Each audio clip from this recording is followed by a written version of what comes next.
কত গ্রাম carbon die oxide চুন জলের মধ্যে চালনা করলে 50 গ্রাম ক্যালসিয়াম কার্বন উৎপন্ন হবে? প্রথমত আমাদের প্রশ্নের মধ্যে যে বিক্রিয়াটির কথা বলেছে সেটা আগে করে নেব। যে কার্বন ডাই অক্সাইড মানে CO2 এর সঙ্গে চুন জলের বিক্রিয়া CaOH এর হোল 2 এর সঙ্গে বিক্রিয়া করলে আমরা CaCO3 তার সঙ্গে H2O মানে জল পেয়ে যাব। এখানে এই বিক্রিয়াটির মধ্যে ব্যালেন্স করা রয়েছে, তাই আমরা নতুন করে কিছু ব্যালেন্স করলাম না।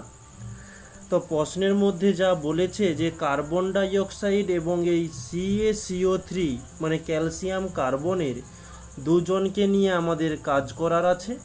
আমরা দুইজনেরই আণবিক ভরটা নির্ণয় করে নেব। কার্বনের আণবিক ভর হয়ে থাকে 12, অক্সিজেনের হয়ে থাকে 16। দুটি অক্সিজেন রয়েছে তাই আমরা 2 দিয়ে গুণ করলাম, তাহলে পাচ্ছি 12 + 16 দুগুণে 32, আর এটি যোগ করলে আমরা পেয়ে যাব 44। এদিকে ক্যালসিয়ামের জন্য 40 হয়ে থাকে, প্লাস কার্বনের জন্য 12 প্লাস অক্সিজেনের জন্য 16।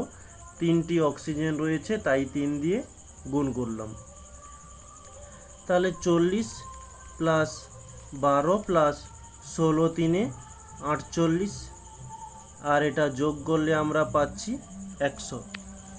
এবারে এটিকে আমরা একটু ভাষা দিয়ে লিখতে পারি যে 100 গ্রাম CaCO3 মানে CO3 উৎপন্ন করতে 44 গ্রাম CO2 প্রয়োজন।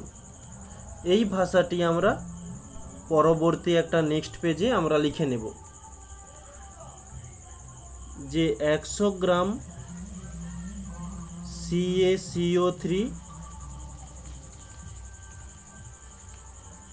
উৎপন্ন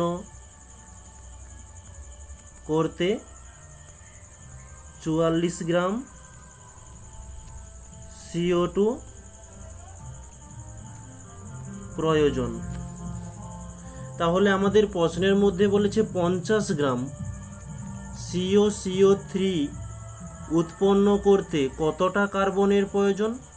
44/100 ইন্টু 50।